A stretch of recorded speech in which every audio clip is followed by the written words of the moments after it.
Bukannya mau sombong, tapi ini sungguh lezat. Aku bertaruh bahkan Grace, kakakku yang pemilih makanan itu, akan menghabiskan semuanya dalam sekali duduk. Kemampuan memasakku pastinya sudah setara dengan para chef Michelin star. Ku gigit lagi fajitaku saat ku dengar suara berisik dari ruang tamu. Ah, Grace pasti sudah pulang. Di sanalah dia, berbaring di sofa, dikelilingi tas jinjingnya, sepatu hak tinggi, jaket, dan barang lainnya. Grace, kita sudah bahas hal ini. Aku tak bisa terus mengurusimu. Aku harus belajar, kataku sambil memungut barang-barangnya. Tiba-tiba, Grace duduk. Kepalanya menumpu di tangan, lalu menatapku dengan sedih. Perasaan tak nyaman muncul di hatiku. Oh tidak, ada apa ini? Dia menghela nafas panjang sambil menatap lantai dengan sedih. Katanya, Easton, kemasi barangmu. Kita pindah besok. Apa? Lagi? Aku tak bisa membendung rasa terkejutku. Kenapa, Grace? Apa kamu meminjam uang lagi? Grace tak menjawabnya. Jadi dengan khawatir aku bertanya, berapa yang kamu pinjam kali ini? $7.000. Gumamnya. Apa? $7.000? Itu gila. Untuk apa kau pinjam uang sebanyak itu? Aku terpuruk di atas dengan heran. Aku duduk di sana dengan cemas memikirkan bagaimana mengatasi hutang Grace yang sangat besar. Kebiasaannya menghabiskan banyak uang dimulai setelah orang tua kami meninggal. Kurasa dia mencoba menghilangkan kesedihannya dengan belanja pakaian terbaru yang wajib punya. Kemudian dia tertawa terbahak-bahak. Hahaha, ayolah dik, aku hanya bercanda. Hah? Aku melongo padanya. Grace, ini tidak lucu. Sebentar, tadi aku benar-benar mengira kita harus kabur atau semacamnya. Dia hanya nyengir padaku. Jika tak ada hutang, lalu kenapa kita pindah lagi? Aku mengikutinya yang berjalan keluar ruangan, mengambil sepotong fajita dan memasukkannya ke mulut. Kemudian dia mulai ceritakan semuanya padaku. Ternyata dia telah menemukan tunangan seorang sugar daddy. Dan kami akan pindah bersamanya. Aku mengerutkan keningku kepadanya. Jadi apa? Sekarang kau akan menikahi kakek-kakek? Kenapa kau? Tanpa menunggu menyelesaikan kalimatku, Grace menepuk kepalaku dengan buku jarinya.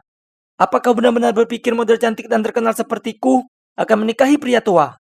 Namun, bahkan sebagai model terkenal, kau masih tak mampu sanggup membayar semua barang-barang mewahmu. Lalu kau harus terus berpindah rumah sepanjang waktu untuk menghindari penagih hutang. Aku mengedip pada Grace. Dia hampir memukulku di kepala lagi, tapi aku menangkisnya. Ha! Keesokan harinya, ada yang mengetuk pintu. Jadi aku membukanya dan mendapati seorang pria tampan berusia 40-an berdiri di sana. Ah, ternyata dia adalah Owen, calon kakak iparku. Sebelum aku sempat berkata apapun, Grace terhuyung-huyung dengan hak tingginya, lalu melingkari tangannya ke leher Owen. Sayang, kenapa kau telat sekali? Aku sangat gelisah. Tersenyum, Owen berkata, sayang, tak ada yang perlu dikhawatirkan. Semuanya sudah siap untuk menyambut dirimu dan Easton. Mereka lanjut saling bermanjaan, jadi dengan cepat aku menyingkir. Melihat mereka seperti itu membuatku bergidik. Murahan. Owen mengantar kami ke rumahnya. Ya, aku sebut rumah, tapi sebenarnya itu lebih mirip istana kerajaan. Di dalamnya ada desain klasik dengan gaya yang mewah. Kulihat ada gadis seusiaku sedang duduk di sofa. Tangannya dilipat dan wajahnya tidak terlihat senang. Owen menatapnya dengan berkata, Vivian, kenapa kau masih duduk di sana? Kesini dan sambut ibu tiri dan pamanmu. Vivian menyeringai dan dengan dingin menjawab, tidak, terima kasih. Aku tak berminat mencari ibu tiri. Apalagi yang baru saja lulus SMA. Dia kemudian bergegas pergi membanting pintu di belakangnya. Oh tidak, dia membenciku. Bukan begitu? Melihat Grace terlihat khawatir, Owen, meski jelas sedikit marah, masih berusaha meyakinkannya. Tak apa-apa, dia hanya bersikap seperti remaja pada umumnya. Berilah dia waktu beberapa hari, dan aku yakin dia akan baik-baik saja. Sedangkan aku sedikit... Tidak, harus kuakui kalau aku sangat gugup. Tatapan tajam Vivian membuatku merasa tak nyaman. Maksudku, kurasa setangki penuh hiu pasti akan lebih ramah daripada dirinya. Sepertinya kehidupan rumah yang baru ini tak akan mudah.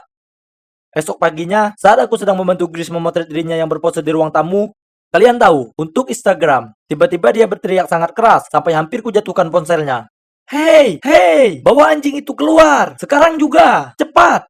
Aku berbalik dan melihat Vivian menuntun sesuatu yang terlihat seperti awan putih melintasi ruangan. Melihat itu, aku lari ke arahnya dan berkata, Vivian, tolong bawa itu keluar, karena Grace alergi dengan bulu anjing. Vivian memutar matanya dan menjawab, ini rumahku. Dan ini anjingku. Kemudian, dia tersenyum sini sambil melepaskan tali pengikat anjing. Ups! Anjing awan gembulnya itu langsung ke arah Grace dan mulai menggonggong padanya. Grace menjerit, mengambil sebuah bantal, lalu berusaha memakainya sebagai tameng sambil terus berteriak. Saat itu, Owen muncul dari lantai atas. Dan dengan raut marah di wajahnya, dia membentaknya. Vivian, bawa Teddy keluar dari sini. Tidak, merekalah yang seharusnya pergi, sanggahnya. Sementara anjingnya menggonggong begitu keras, sampai Grace makin meringkuk di sudut sofa, dan menangis tanpa henti.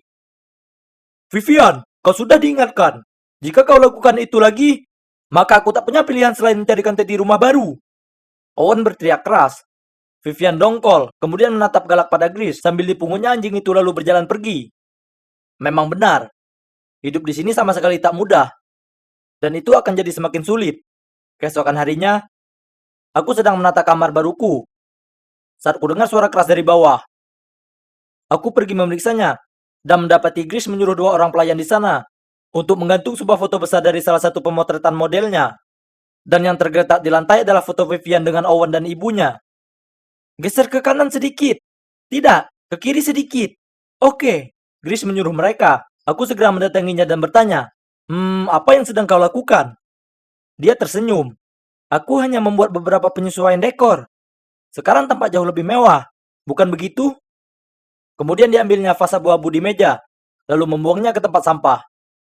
Kemudian meletakkan patung 2 angsa di tempatnya. Sekarang, itu jauh lebih baik. Dia menggosokkan kedua tangannya. Ya Tuhan, aku tahu Grace hanya berusaha mengklaim posisinya sebagai tuan rumah, tapi meskipun begitu, dia tak seharusnya menurunkan foto ibu Vivian. Jika dia sampai tahu, di momen itu, sebuah teriakan membuyarkan lamunanku. Vivian? Kuhela napas. Aku tahu itu. Grace, berani-beraninya kau. Vivian memerah karena marah. Kemudian, Grace menyelanya. Ini rumahku juga, dan aku punya hak untuk memberi tanda di situ. Ini membuat ruangannya terlihat jauh lebih modern. Tidak, kau tak berhak. Turunkan foto menjijikan itu, dan kembalikan foto yang lama. Ini rumahku, dan ayahmu sebentar lagi akan menjadi suamiku. Jadi aku bisa lakukan yang aku mau. Jadi berhentilah bersikap kekanakan dan terima saja itu. Vivian dengan kesal mengambil foto keluarganya itu, lalu diam-diam membawanya ke kamarnya. Sebagai saksi semua ini, aku harus jujur. Menurutku, Grace keterlaluan. Lagi pula, ibu Vivian meninggal belum terlalu lama. Jadi memang wajar tak menerima ibu tiri, ya kan? Tapi sekarang Grace mengacaukan semuanya, dan kelihatannya ingin menghapus semua gambar ibu Vivian dalam rumah ini. Itu tak pantas. Malam itu, aku sedang membaca The Theory of Everything di taman saat aku merasa ketepukan di pundakku. Aku mendongak melihat Owen. Easton, aku hanya ingin memberitahu kalau sekolah sudah disiapkan semua untukmu. Kau akan mulai minggu depan. Kemudian dia menambahkan, kau belum punya mobil. Ya, akan kumintai Vivian untuk memberimu tumpangan. Lagi pula kalian sekelas. Tunggu dulu. Apa? Aku benar-benar akan masuk ke sekolah paling bergengsi dan mahal di daerah itu. Itu mimpi yang jadi kenyataan. Tapi, kudengar semua anak lain yang sekolah di sana itu kaya dan berpengaruh. Bisakah anak miskin sepertiku beradaptasi dengan lingkungan mewah di sana? Rasa tak nyaman tiba-tiba memenuhi perasaanku. Tapi kemudian ku katakan pada diriku semuanya akan baik-baik saja. Senin pagi tiba, dan aku memastikan aku siap lebih awal. Aku berada di dapur menunggu Vivian. Tapi 30 menit kemudian dia belum muncul juga. Aku mulai panik, karena aku tak ingin telat di hari pertamaku. Itu adalah jenis kesan pertama yang buruk dan akan diingat. Aku hendak menuju halte bus saat kulihat Vivian perlahan menuruni tangga.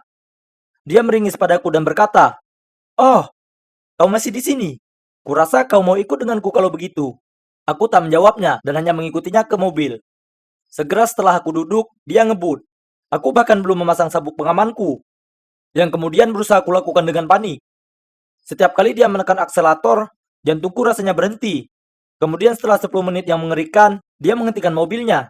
Fuh, aku masih hidup. Tapi tunggu dulu, itu bukan sekolah. Aku menoleh ke Vivian dan terbata-bata bertanya padanya, tapi dia memotongku. Keluar dari mobilku, jika kau berani cerita ke siapapun kalau kau mengenalku, kau akan dapat ganjarannya. Lalu dia mengepalkan tangannya ke wajahku. Wah, dia tak perlu seagresif itu. Tapi tak apa-apa. Aku juga tak ingin berurusan dengannya. Sambil berjalan cepat ke sekolah, kudapati diriku merasa khawatir kalau ini akan seperti yang ada di film-film, dan aku akan diejek karena anak baru. Sekolah mulai terlihat, dan astaga, sekolah ini bahkan lebih spektakuler pada kenyataannya. Kutarik napas dalam-dalam untuk menghimpun keberanian memasuki sekolah. Kemegahan dan keindahan tempat ini sungguh luar biasa. Aku terbiasa dengan meja yang penuh coretan, dan pintu loker yang macet. Tidak di sini. Bahkan tanda di pintu toiletnya terlihat mahal. Aku berjalan tanpa tahu arah, berusaha menemukan kelasku saat tiba-tiba kulihat gadis ini yang berjalan mendahuluiku dan menjatuhkan sesuatu. Kuambil itu lalu memanggilnya. Maaf, apa ini punyamu? Gadis itu berbalik lalu memekik. Ya Tuhanku, terima kasih. Kau ini kesatria berbaju zirahku. Aku tak bisa hidup tanpa lipstik glossiku. Kemudian dia mulai berpose aneh. Ia lantas cemberut dan mengibaskan rambutnya. Apa ini kebiasaan gadis kaya? Sungguh membingungkan. Tapi hei, kurasa dia kelihatannya baik. Aku tersenyum padanya, lalu berbalik untuk berjalan pergi. Itulah saat kulihat sekelompok gadis di koridor. Mereka semua menatapku, dan salah satu dari mereka bahkan mengedipkan mata. Lalu kudengar beberapa dari mereka membicarakanku. Salah satunya berkata, "Oh, dia tampan." Dan yang lain berkata, "Sudah waktunya kita punya cowok seksi baru di sekolah." Wah, gadis-gadis di sekolah orang kaya sangat aneh. Aku tahu aku berbajak cukup rupawan, tapi tak pernah ada gadis yang bersikap seperti ini terhadapku sebelumnya. Aku tertawa kecil dalam hati dan pergi mencari kelasku. Tampaknya tak bisa kuhindari. Kalau kehidupan sekolahku ini ditakdirkan jadi lebih... jadi, apa ada yang tahu jawaban untuk hal ini? Tanya guru. Seluruh kelas terdiam sambil menunduk ke bangku mereka dan menggaruk-garuk kepala. Tiba-tiba ada yang mengangkat tangan. Ya, itu aku. Hanya aku. Nyatanya, fisika adalah pelajaran yang aku kuasai. Jadi pertanyaan di papan tulis itu tidak membuatku bingung, jadi kuberikan jawaban yang mendalam. Bu guru tampak terkejut, kemudian dia tersenyum padaku dan berkata, "Sepertinya punya Einstein yang sedang tumbuh di tengah-tengah kita." Semua pujian ini sedikit membuatku malu. Selain itu, kusadari kalau semua gadis di kelas menatapku kagum. Sementara, kudengar ada anak laki-laki berbisik, "Dari mana asalnya robot ini?" Tanpa sadar, aku melirik ke arah Vivian. Dia duduk di sudut ruang kelas, dan dia juga melongo melihatku. Bertatap pandangan, dia langsung cemberut dan membuang muka. Selama sisa hari itu, aku terus membuat guru dan teman sekelasku terkesan. Di kelas sastra Inggris, aku mengutip bait dari Twelfth Night, dan saat matematika, aku menulis rumus pi di papan tulis. Hei, menjadi pintar punya daya tarik tersendiri, dan juga senang rasanya mendapat pengakuan atas kecerdasanku. Aku sudah direkrut ke dalam klub fisika dan klub cerdas cermat. Hei, ternyata sekolah baru ini tak seburuk itu.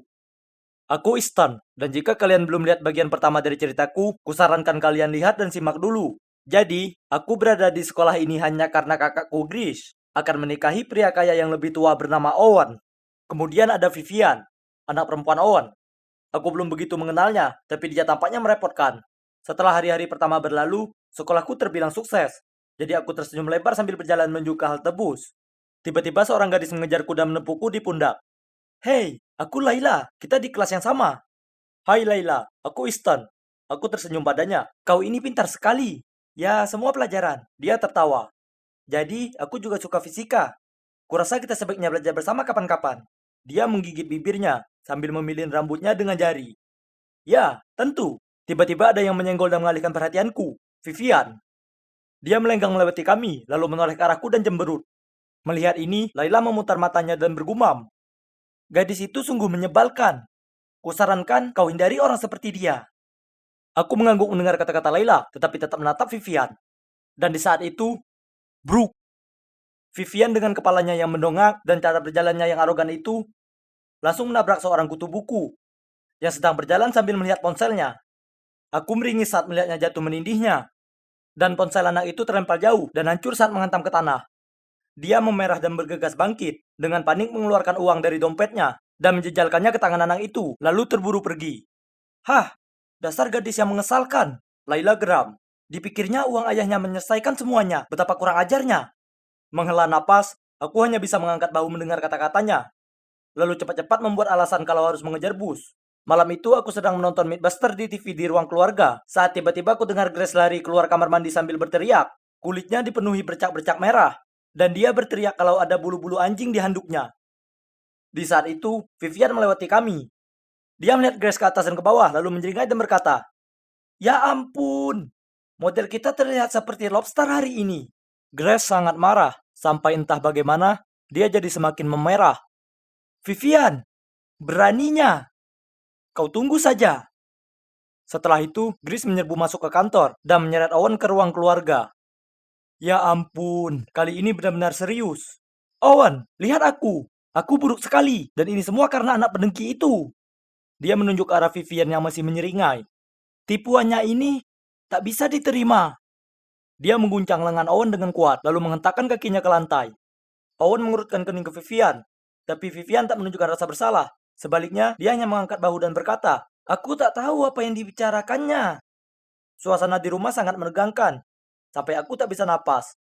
Melihat ini, Grace melanjutkan, "Sayang, ini sudah waktunya kita mengirimnya ke asrama. Para guru di sana akan lebih berpengalaman untuk menanganinya dan membantunya berubah." Owen mendengarkan dengan penuh perhatian, lalu mengangguk. Senyuman licik di wajah Vivian berubah. Lalu dia melotot ke Grace, kemudian menghadap Owen dan berkata dengan kasar, "Ayah, kenapa ayah selalu mendengarkannya? Dia itu hanya orang asing. Aku ini anakmu." "Oke, pelan-pelan saja. Aku akan lihat apa yang terbaik untukmu." Kemudian dia menoleh ke Grace dan berkata dengan lembut, "Ayo sayang, kita ambil obat untukmu." Kemudian dia menuntun Grace ke kamar tidur mereka. Kukira ancaman sekolah di asrama akan mengubah Vivian, tapi tidak. Sepertinya itu justru makin membuatnya tertantang. Suatu hari saat makan malam, telepon Owen berbunyi. Dia keluar ruangan untuk menerimanya, dan saat kembali, wajahnya mengernyit kesal. Lalu kepalan tangannya mengebrak meja. "Vivian, kau buat masalah lagi ya? Berani-beraninya kamu membobol masuk dan mencuri dari lab kimia. Aku, aku benar-benar tak tahu harus bilang apa." Dia tak merespon, masih fokus pada piringnya yang membuat Owen makin parah. Dia berteriak, "Gurumu bilang jika kau membuat masalah kecil lagi, mereka akan mengeluarkanmu. Apa itu maumu?" "Ya Tuhan, dikeluarkan dari sekolah. Itu akan membuat malu keluarga kita," Grace menambahkan. Vivian melotot ke Grace, tapi dia masih meneruskan. "Bukankah sudah kukatakan padamu untuk mengirimnya ke sekolah asrama, tapi kau menolak." Kemudian tiba-tiba, matanya berbinar seolah baru saja mendapati ide gila. Lalu dia berpaling menatapku dengan senyuman yang membuatku merinding. "Ah, aku tahu. Easton itu murid berprestasi, dan dia ada di sebagian besar kelas Vivian, ya kan? Jadi dia bisa mengawasinya. Mungkin akan ada hasil yang baik." "Apa? Tak mau." Vivian dan aku berteriak bersamaan. Sementara aku diam-diam mengutuk ide gila Grace. Owen tampak cukup senang dengan hal itu. "Ya, itu kedengarannya bagus." "Tak mungkin. Memangnya siapa dia mau mengawasiku?" "Baiklah, jika kau tak suka itu, maka kusarankan kau pergi ke kamarmu dan mulai berkemas untuk sekolah di asrama." Vivian tak berkata apa lagi, hanya merajuk dan bergegas kembali ke kamarnya. Owen menggelengkan kepalanya dengan lelah, lalu memberitahuku untuk ngobrol sebentar dengannya di ruang kerjanya. "Easton, tolong bantu aku mengawasi Vivian. Jujur aku tak ingin mengirimnya pergi ke asrama, tapi aku juga tak bisa duduk diam saja dan menunggunya dikeluarkan dari sekolah. Ini membuatku dilema di sini. Aku tak ingin terlibat dengan gadis keras kepala ini, tapi aku juga tak bisa menolak Owen." Melihatku ragu, dia melanjutkan, "Tolonglah, dia itu anak baik. Dia hanya mengalami masa-masa sulit, dan dia sangat marah dengan semuanya. Dia sangat marah padaku." Dan ya, kalian bisa tebak, aku menyerah dan setuju untuk membantunya. Dia kemudian segera mendaftarkan serangkaian tugas. Jangan sampai Vivian mendapatkan nilai kurang dari C. Jangan biarkan dia nongkrong dengan teman-temannya yang nakal, termasuk Carter, pacarnya sekarang yang tak disukai. Ikuti dia dengan seksama, dan jangan biarkan dia melanggar aturan sekolah apapun. Pastikan dia serius belajar sekali ini saja. Ini kedengarannya sederhana, ya kan? Mungkin untuk orang normal, tapi Vivian itu jauh dari kata normal. Sebaliknya dia itu merepotkan, licik, dan tak kooperatif. Aku tak tahu bagaimana akan kuyakinkan pemberontak seperti Vivian untuk mematuhi aturan-aturan ini. Tapi sudah kukatakan pada Owen aku akan membantu. Jadi sekarang aku harus memegang omonganku. Jadi sejak saat itu, aku resmi menjadi tutor sekaligus asisten pribadi Vivian. Aku harus mengajarinya setiap hari, mengawasinya 24 jam sehari dan tentu saja harus tahan dengan prank jahilnya untuk lepas dari pengawasanku. "Tolong fokus. Kenapa kau terus menatap keluar jendela dan melamun di saat ujian sudah semakin dekat?" Aku sangat marah pada Vivian. Aku tak mau begitu, tapi aku pusing, jadi aku tak bisa konsentrasi. Dia tak bisa membodohiku dengan wajah pura-pura melas itu.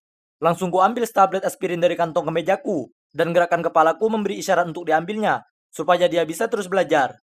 Vivian tercengang, mengambil pulpennya, dan mulai mengerjakan PR. Tapi kurang dari 5 menit, dia menoleh ke arahku dan bertanya, "Hey Easton, apa kau suka main game?" Aku membalik halaman buku, dan dengan enggan menjawab ya. Jelas, dia hanya menunggu untuk itu.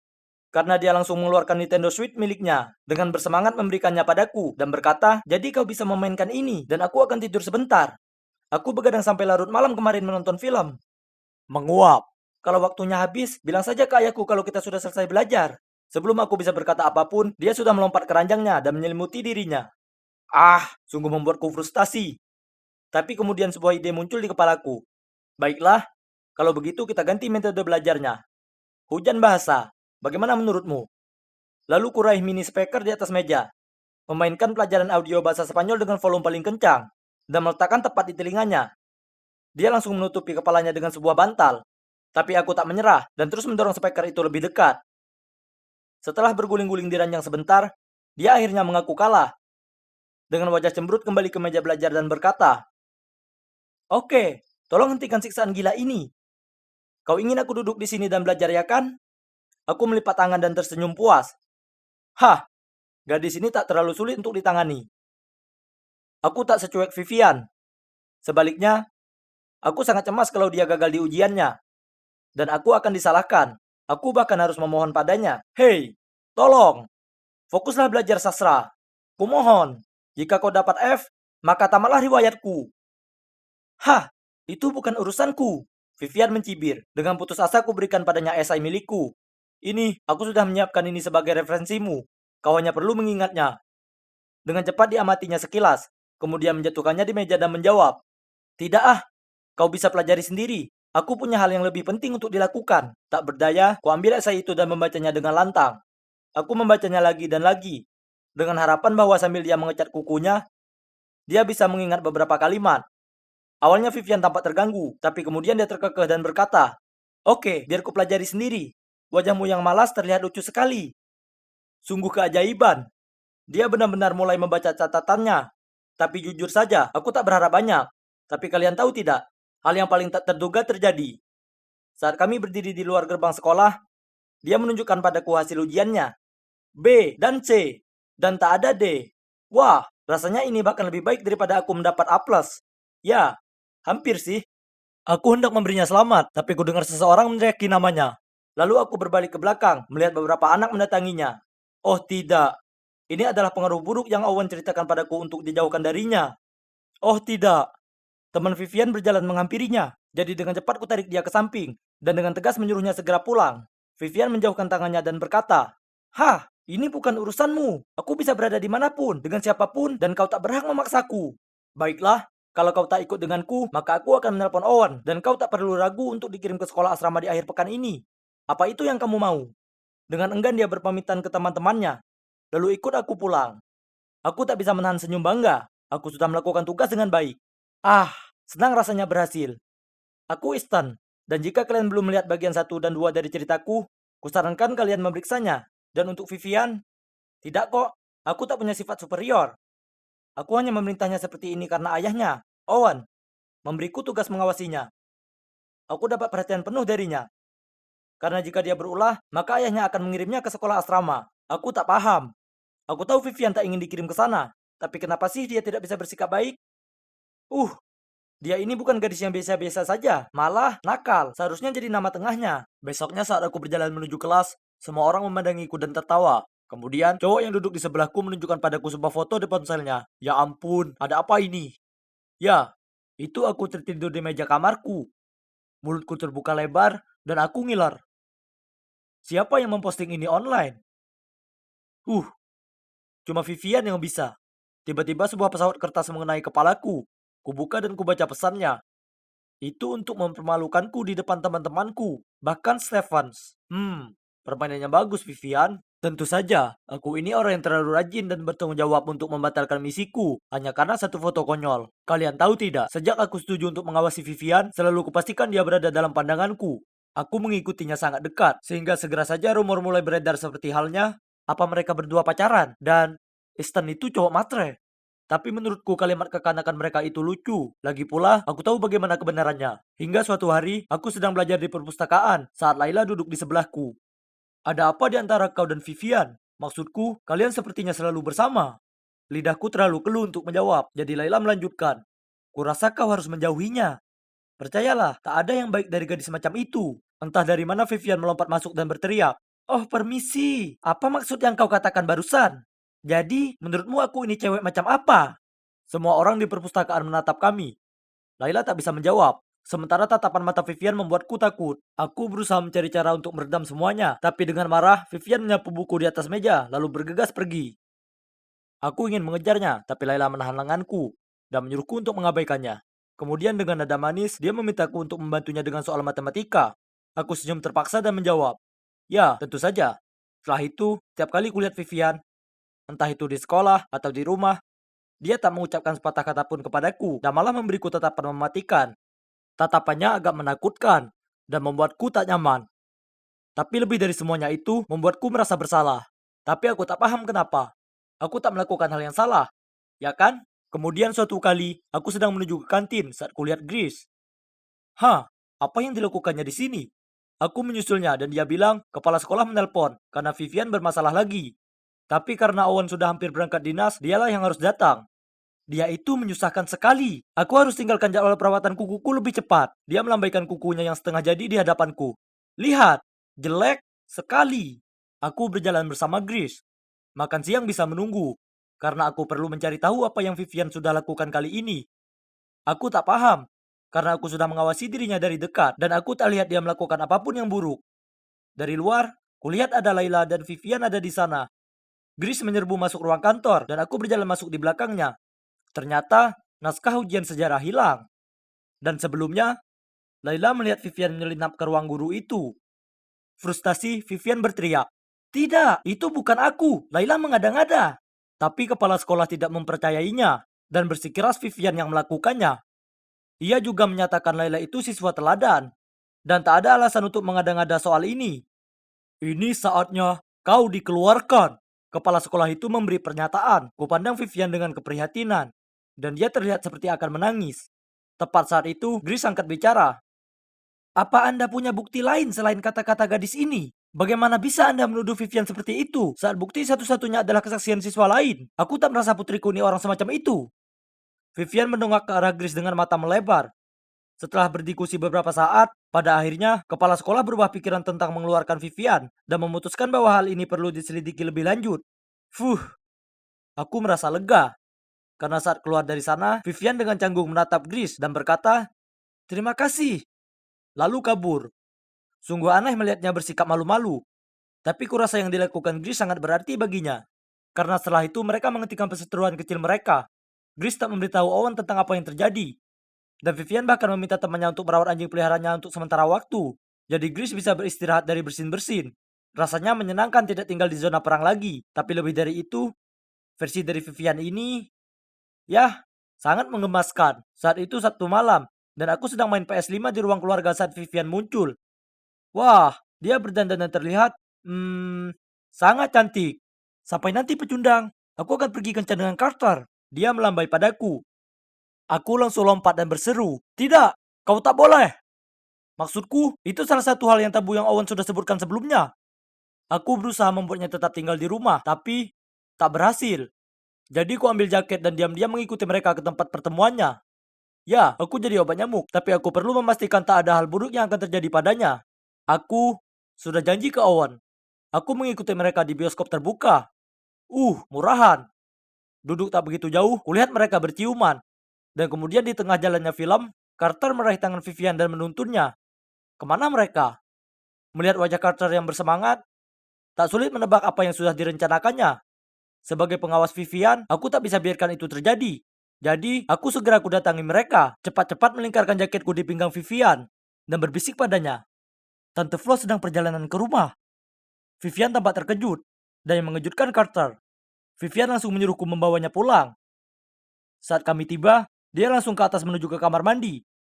Dan seperti yang kuduga, tepat 1 menit dan 30 detik, kemudian dia berlari padaku dan berteriak, "Berani-beraninya kau bodohi aku. Kau mengacaukan kencan hari jadianku yang ketiga bulan." Kemudian dengan marah dia balik ke kamarnya dan membanting pintu. Dia boleh marah padaku kalau dia mau. Aku hanya jalankan tugasku. Setelah itu, Vivian menolak bicara denganku. Dan kapanpun kulihat Carter, tatapan mematikannya mempertegas bagaimana perasaannya terhadapku. Kemudian suatu hari sepulang sekolah, saat aku sedang menunggu Vivian muncul di gerbang sekolah, ponselku bergetar. Itu darinya. "Aku terjebak di toilet perempuan di lantai 2. Tolong cepat." Tanpa pikir panjang, aku bergegas ke sana. Aku hendak menggedor pintu biliknya saat kurasa ada seseorang mencekrap ke arahku dan menarikku ke belakang. Itu adalah kepala sekolah, diikuti oleh Carter dan Vivian. Apa? Kenapa dia ada di sana? Ini sangat mengerikan. Kepala sekolah menyuruhku mengikutinya ke kantor. Lalu menuduhku tukang intip. Apa? Aku berusaha membela diri, tapi dia tak mempercayaiku. Kurasa ini tak mengherankan, mengingat aku tak memberitahunya soal pesan Vivian. Betapa marahnya aku pada Vivian karena menjebakku. Aku tahu jika aku memberinya masalah lagi, dia akan dikeluarkan. Dan aku tak mau itu. Tidak hanya sangat menyebalkan, semua orang mengira saya pengintip. Tapi aku juga akhirnya diskor selama sisa minggu itu. Aku berada di rumah merasa sedih dan memaksakan diri untuk belajar. Tapi aku tak bisa konsentrasi pada apapun, bahkan fisika. Ini menyebalkan. Sementara aku memikirkannya, ku dengar ada yang mengetuk pintu. Ku buka pintu, melihat Vivian berdiri di sana. Hebat, sekarang dia di sini untuk menabur garam di lukaku. Terlepas dari seberapa besar kau membenciku, kau tak seharusnya menjebakku seperti itu. Ini bisa mempengaruhi masa depanku. Ku tutup pintunya tapi dia menahanku dengan kakinya. Tunggu, aku punya berita baik untukmu. Dia tersenyum padaku. Kau bisa kembali sekolah besok. Itu semua ulah Carter, jadi kau sudah bebas. Aku memandang Vivian dengan keheranan dan menanyakan apa itu benar. Segera setelah dia mengangguk, aku langsung memeluknya. Beberapa saat kemudian, aku merasa sepertinya aku berlebihan, jadi kulepaskan dia dan menggaruk kepalaku malu-malu. Lalu Vivian cerita semuanya. Ternyata dia baru tahu kalau Carter telah mencuri ponselnya dan mengirim pesan itu untuk menjebakku. Lalu Carter beritahu kepala sekolah, dia lihat aku menyelinap ke toilet perempuan. Vivian membuatnya mengaku. Tapi dia diam-diam merekamnya dan mengirim rekaman itu ke kepala sekolah. Jadi, aku tak diskors lagi. Sungguh melegakan. Astaga, aku sangat berterima kasih pada Vivian. Tapi kemudian aku bertanya padanya, tapi Carter itu kan pacarmu. Enggak, sudah kuputuskan. Aku sudah tak suka lagi dengan cowok nakal. Sebagai gantinya, aku mau seseorang yang peduli dan baik. Dia menyeringai padaku. Nah, ini terjadi beberapa bulan yang lalu. Dan meskipun Vivian terkadang masih berani keras kepala, sekarang dia lebih serius belajar. Suasana di rumah kami cukup baik, yang mana membuat hidupku jauh lebih mudah.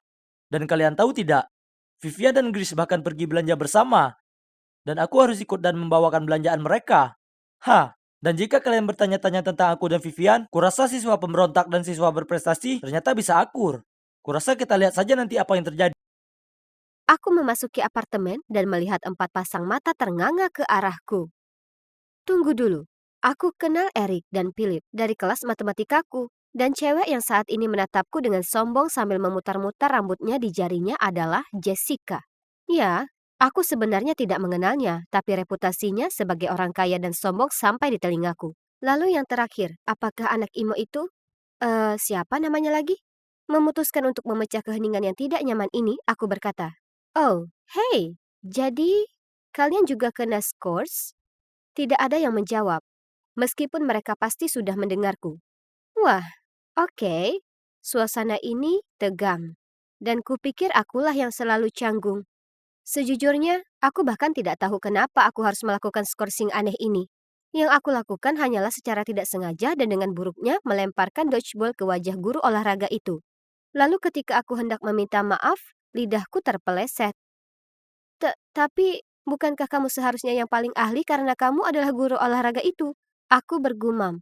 Tentu saja dia sangat marah. Jadi aku berakhir di kantor kepala sekolah dan dia memberikanku selembar kertas dengan alamat apartemen di atasnya dan berkata, "Pergi ke sini untuk skorsimu. Kamu akan tinggal di sini sampai kamu menyadari kesalahanmu." Hah? Instruksi tidak spesifik seperti apa yang dimaksud? Sebelum aku sempat menanyakannya lagi, dia mengusirku dari kantornya. Sekarang, disinilah aku di apartemen acak ini bersama anak-anak yang tidak banyak bicara ini. Saat aku melihat mereka, tentu aku tanya apa yang mereka lakukan hingga bisa sampai di sini. Apalagi karena Eric adalah murid yang berprestasi. Apakah dia melakukan kesalahan di klub catur atau semacamnya? Kami terus menatap satu sama lain dalam keheningan. Tapi kemudian pintu terbuka dan cewek yang masuk ke dalam adalah Gabriel. Cewek tomboy yang riang di sekolah kami. Dia mencibir. "Selamat malam, sayang." Hebat. Sekarang aku terjebak berbagi tempat tinggal dengan seorang cewek yang melakukan lucon seperti mengelap tisu toilet ke mobil kepala sekolah dan memenuhi laboratorium biologi dengan katak hidup. Tapi, sungguh, bagaimana kita bisa sampai di sini? Ayo kita lihat ada siapa saja di sini. Gabriel menggosok tangannya sambil berjalan berkeliling dan menatap kami. "Putri Jessica? Aduh, kok bisa? Dia mengangkat alisnya dan menyeringai dengan sinis. Duduk dan tutup mulutmu. Gabriel memberinya tatapan kotor. Ini bukan bola basket. Kamu bukan kapten di sini, dasar. Lalu dia menghampirinya. Eric pucat. Jessica memutar matanya. Dan si bocah emo? Ya, dia sibuk membuat sketsa sesuatu dan jelas-jelas memilih untuk mengabaikan keberadaan kami. Kami baru berada di sini kurang dari 1 jam. Dan hal terakhir yang kami perlukan adalah berkelahi, jadi aku melangkah di antara mereka. Sambil memasang wajah masam, Gabriel berkata, "Apa ini, nona kecil ramah?" Dengar, kita semua terjebak di sini dan tidak tahu berapa lama. Jadi setidaknya kita berusaha bersikap sopan. Mari kita coba membicarakannya. Jadi, aku Amanda dan aku di sini karena kesalahpahaman dengan guru olahraga dan pemain dodgeball. Astaga, tidak ada yang peduli. Aku tidak percaya aku harus berada di sini bersama orang-orang ini. Jessica berdiri dan pergi. Aku setuju dengan nona populer dalam hal ini. Eric mencibir sebelum dia pergi. Dan anak emo juga. Kemudian Gabriel serak dan menghilang. Hanya ada Philip dan aku yang tersisa di ruangan itu. Dia seharusnya tampan dan sebagainya. Tapi melihat dia sekarang, menurutku tidak. Keheningan yang canggung ini sungguh tak tertahankan. Ini persis seperti film The Breakfast Club, tapi jauh lebih parah dan dalam waktu yang lebih lama. Siapa sih yang harus mengemas pakaian untuk ditahan? Aku tidak tahu berapa lama aku harus tinggal di sini. Jadi aku memutuskan untuk pergi tidur. Aku masuk ke kamar cewek itu dan melihat bahwa kedua tempat tidur di sebelah jendela sudah terisi. Sayang sekali, mereka mengambil tempat terbaik. Dengan enggan aku naik ke satu-satunya tempat tidur yang tersisa dan berharap hari esok tidak akan seburuk hari ini. Keesokan paginya, aku terbangun karena mendengar teriakan. Ya, aku menggosok mataku dan menguap. Ini masih terlalu dini.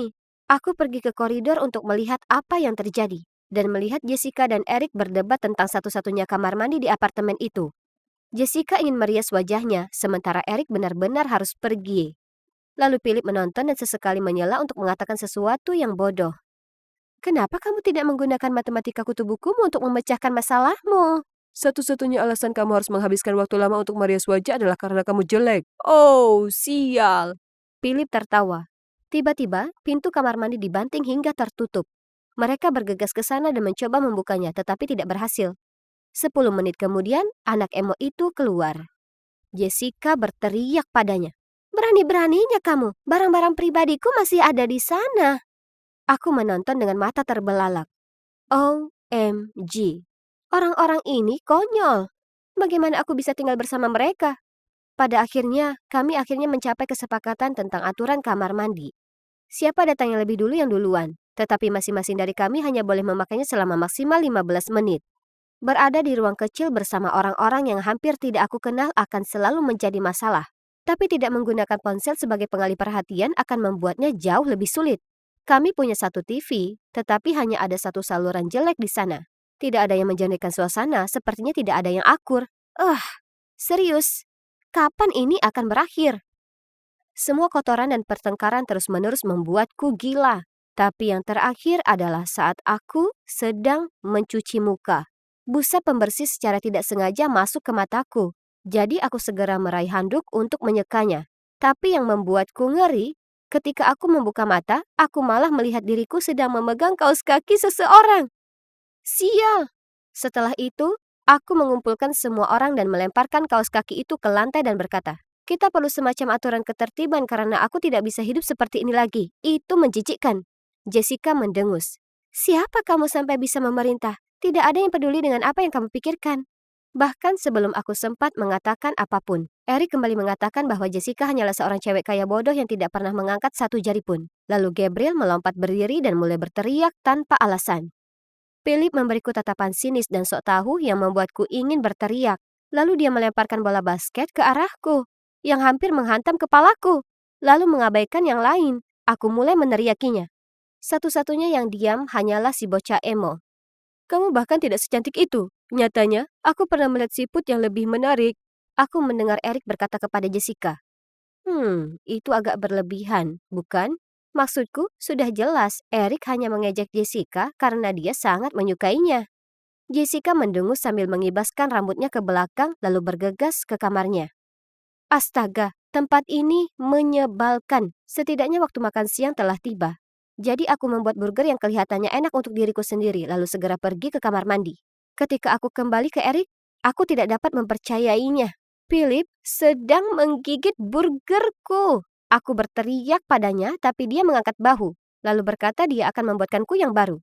Dan 1 dekade kemudian, makan siang penggantiku akhirnya tiba. Dan Philip tersenyum aneh kepadaku dan memperhatikan saat aku menggigitnya. Ew! Aku mengangkat bagian atas roti untuk melihat sepotong bit mentah. Wah, aku sangat muak dengan semua orang sehingga aku pergi tidur sangat awal malam itu. Hanya ketika aku bangun keesokan harinya, Jessica dan Gabriel tertawa terbahak-bahak. Aku bergegas ke kamar mandi dan memeriksa wajahku. Oh, tidak. Ternyata ada yang menggambar di bantalku, dan kini ada tinta di seluruh wajahku. Aku harus menggosok wajahku lama sekali untuk menghilangkannya, lalu Philip tidak berhenti menertawakanku. Aku tahu dia yang bertanggung jawab. Dasar brengsek. Dan di sisi lain, kami juga mempunyai anak emo yang membuatku muak. Dia tidak pernah mengatakan atau melakukan apapun. Sebaliknya, dia hanya duduk di sana. Biasanya memakai sepatu botnya yang kekar dan terlihat murung. Maksudku, kenapa memakai sepatu bot yang terlihat berkeringat saat dia terjebak di dalam? Sudah waktunya dia angkat bicara. Jadi, aku membuat lelucon agar dia bicara. Saat anak emo itu sedang mandi, Eric dan aku mengisi sepatu kesayangannya dengan mayo. Beberapa saat kemudian, aku mendengar bunyi gedebuk keras. Lalu anak emo itu berjalan aneh melintasi ruangan dengan kaki berlumuran mayo, sambil memegang salah satu sepatu botnya. Apa kalian kehilangan akal sehat? Dia berteriak. Dan jujur saja, aku terintimidasi oleh sisi lain dari dirinya. Lalu entah dari mana, Jessica muncul. Dia menoleh ke arahku dan mendorong bahuku. Itu keterlaluan, ya kan? Oh tidak, kamu tidak melakukannya. Aku tidak akan membiarkan orang seperti dia berbicara kepadaku seperti itu dan lolos begitu saja. Jadi aku mengambil posisi defensif dan memelototinya. Kami akhirnya saling menatap ketika tiba-tiba aku merasakan lengan menarikku ke belakang. Itu adalah Philip. Aku mencoba melepaskan diri dari cengkramannya, yang menyebabkan dia kehilangan keseimbangan, dan dia secara tidak sengaja menyikut Gabriel. Oh, kamu sudah selesai, Jock. Tak lama kemudian Jessica dan aku saling menjambak rambut, dan Gabriel serta Philip saling mendorong. Itu adalah kekacauan. Berhenti, kalian semua! Itu adalah anak emo. Dia memelototi kami dengan marah. Kalian bertingkah seperti anak nakal yang tidak dewasa. Ya, itu tidak terduga. Tetapi aku rasa berhasil karena beberapa detik kemudian kami mulai membereskan kekacauan yang kami buat. Kami tahu ada sesuatu yang perlu diubah. Jadi saat makan malam, kami semua duduk mengelilingi meja dan mencoba menyelesaikan masalah. Yang lain semua menatap makanan mereka dan tidak berbicara. Jadi aku memutuskan untuk memulainya. Jadi, aku di sini karena aku tidak selalu bereaksi dengan baik terhadap situasi tertentu. Entahlah, sepertinya aku sulit mendapatkan teman. Aku terdiam. Kemudian Eric angkat bicara. Satu-satunya kata yang sepertinya diketahui ibuku saat ini adalah belajar, belajar, dan belajar. Menurutku yang kulakukan hanyalah nilai. Jadi ketika aku mendapat nilai B dalam seni bahasa Inggris, aku menyobeknya di depan guru. Begitulah ceritanya.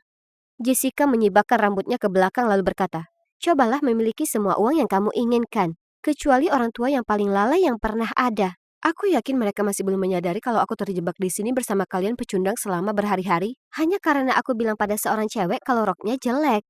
Aku membantunya.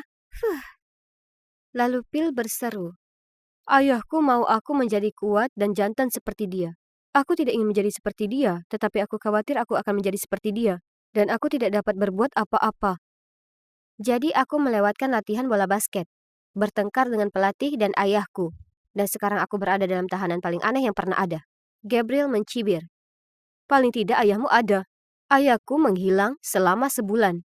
Dan ibuku sudah meninggal. Oh, dan aku di sini karena aku menaruh cat di loker badut. Membalas mereka dengan tepat karena mengejekku. Kata-katanya diikuti dengan keheningan yang intens.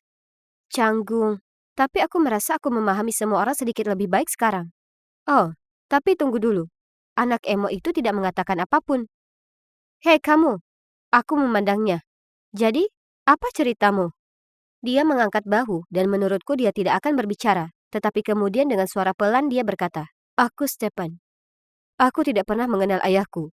Ibuku tidak ada, jadi aku tinggal bersama kakek dan nenekku. Aku di sini karena aku mengabaikan kepala sekolah, tetapi hanya karena aku sedang memakai earphone. Oh, gumamku. Dengar, aku minta maaf soal sepatu buatmu. Akan kubantu membersihkannya kalau kamu mau. Stefan mengangguk. Jessica benar. Aku agak kasar padanya. Kemudian Erik memberikan senyuman canggung dan berkata, Jessica, aku tahu aku telah bersikap brengsek padamu. Tapi itu hanya karena aku menyukaimu. Jessica tidak bergeming. Dia masih terus mengamati kukunya. Mungkin karena jatuh cinta pada cowok sudah menjadi bagian dari rutinitas hariannya. Ya, aku mungkin juga menyukai seseorang. Phil merentangkan tangannya ke belakang kursinya. Sepertinya aku suka menyembunyikannya. Dia menatap langsung ke arahku. Aku merasa diriku tersipu. Dan ada perasaan berdebar aneh di perutku. Tapi kenapa? Jantungku mulai berdebar kencang. Sekarang apa yang harus aku lakukan? Kembali lagi bersamaku, Amanda. Dan ya, kalian bisa mendebaknya. Aku masih terjebak di apartemen bersama anak-anak yang menyebalkan ini. Ini jelas merupakan skorsing paling aneh yang pernah ada. Tak satu pun dari kami yang tahu berapa lama kami akan terjebak di sini. Oh ya, setidaknya kami tidak kelaparan. Karena setiap 3 hari, tas raksasa berisi bahan makanan akan muncul di ambang pintu. Karena kami tidak bisa keluar dari sana. Segalanya menjadi tidak canggung sejak kami duduk dan saling mengobrol. Meski begitu, Erik berubah dari sikap brengsek ke Jessica jadi selalu mengikutinya kemana-mana seperti anak anjing yang sedang mabuk cinta. Contohnya pagi ini, karena dia memberikan sepotong roti panggang untuknya yang sudah dia potong menjadi bentuk hati. Dia memutar matanya sambil mendorong piringnya menjauh. Sadar diri dasar kutu buku, aku tidak menyukaimu. Dia menggigit roti panggangnya, lalu di sela-sela mengunyahnya berkata, kamu akan segera berubah pikiran. Aku sin 2X dan kamu cos 2X. Jadi bersama-sama, kita jadi satu. Harus kuakui, melihat Erik mencoba dan gagal memenangkan hati Jessica sungguh lucu. Namun sayangnya, aku mempunyai masalah pribadi yang harus kutangani. Philip, dia tidak membuatku marah lagi. Sebaliknya, dia bersikap baik padaku. Dia bahkan meminjamkanku hoodie-nya setelah aku menumpahkan selai ke hoodie-ku. Versi dirinya yang baik ini akan membutuhkan waktu untuk membiasakan diri. Sekarang kami hanya membutuhkan Gabriel dan Stefan untuk menjadi pasangan dan segalanya akan menjadi lebih menarik. Tapi mereka jarang saling memandang. Beruntungnya mereka, karena Philip benar-benar mulai menggangguku. Percayakah kalian kalau dia benar-benar menyemprot kaos favoritku dengan aftershave-nya? Itu membuatku bersin. Asyim! Jadi, aku menyerbu ke ruang tamu dan dia sedang menceritakan lelucon yang tidak menyenangkan kepada Erik. Kulemparkan kaosku ke arahnya lalu berteriak, berhenti bersikap aneh. Ini kelewatan. Dia hanya memberiku senyuman manis dan menjawab, itulah sebabnya aku selalu ada di pikiranmu. Aku sedang tidak mood untuk melakukan ini. Jadi aku kembali ke kamarku dan mengurung diri di sana sepanjang hari itu. Apartemen ini terlalu gila. Aku hanya ingin pulang. Perutku mulai keroncongan, jadi dengan enggan aku meninggalkan ruangan untuk mengambil camilan. Apa? Jessica sedang menyuapi sereal ke Philip.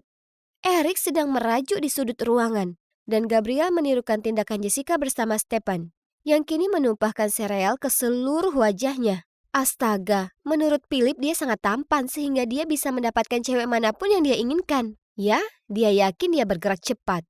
Baiklah, akan kutunjukkan padanya. Aku berada di antara Gabriel dan Stefan dan menyentuh rambutnya. Rambutmu, Stefan? Aku tidak pernah tahu warnanya begitu mengilap. Aku meletakkan tanganku di daguku dan menatapnya dengan tatapan memujanya. Dan dengan suaraku yang paling lucu aku bertanya padanya, kamu mau kubuatkan roti French toast? Stefan menatapku ketakutan dan mencoba menggeliat menjauh dariku. Kemudian Philip dan Jessica berjalan mendekat. Dia mengerutkan kening ke arahku. Ayolah Ash. Kamu dan si Emo, serius? Gabriel mendengus. Oh iya, itu lebih baik daripada boneka cantik dan atlet. Oh, tunggu. Sebenarnya, kalian berdua cocok satu sama lain. Stefan diam-diam tertawa pada dirinya sendiri, lalu bergumam. Benar, orang bodoh harusnya bersama. Tiba-tiba, Jessica menangis. Apa? Kenapa dia menangis? Semua orang terdiam dan memandangnya. Ayolah Jess, dia cuma bercanda. Aku dengan canggung menepuk punggungnya. Lalu dia berseru, Aku selalu menyukai Stefan, oke? Hah? Ya, tidak ada di antara kami yang mengharapkan hal itu.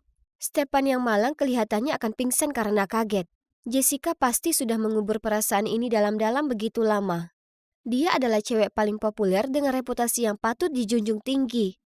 Sambil terisak-isak, Jessica memandang Stefan dan melanjutkan. Aku tahu sama-sama di sini adalah kesempatanku untuk melihat apakah kamu juga menyukaiku. Jadi, aku menyetujui kesepakatan Philip untuk melihat apa kamu akan cemburu. Air mata mengalir di wajahnya. Tapi kamu cuma menganggap aku ini boneka cantik yang bodoh. Dia menggumamkan permintaan maaf kepada Eric karena tidak peka terhadapnya. Lalu Jessica berkata sambil menangis, Aku bukan boneka porselen, aku punya perasaan. Dan pergi. Oh wow, aku tidak menyangka hal itu akan terjadi. Kurasa aku merasa kasihan padanya dan juga merasa bersalah. Tapi tunggu dulu, kesepakatan Philip? Oh, jadi dia mengeluarkan itu untuk membuatku iri juga? Malam itu kami mengadakan pertemuan lagi. Kedengarannya membosankan. Sampai kami mulai mendiskusikan makna di balik skorsing ini. Hei, sejak kapan skorsing bisa berlangsung selama ini? Sudah 2 minggu. Eric kelihatan curiga. Kami semua setuju. Kami belajar cara hidup harmonis bersama, tapi tetap saja kami harus pergi keluar. Keluargaku juga akan khawatir. Ya kan?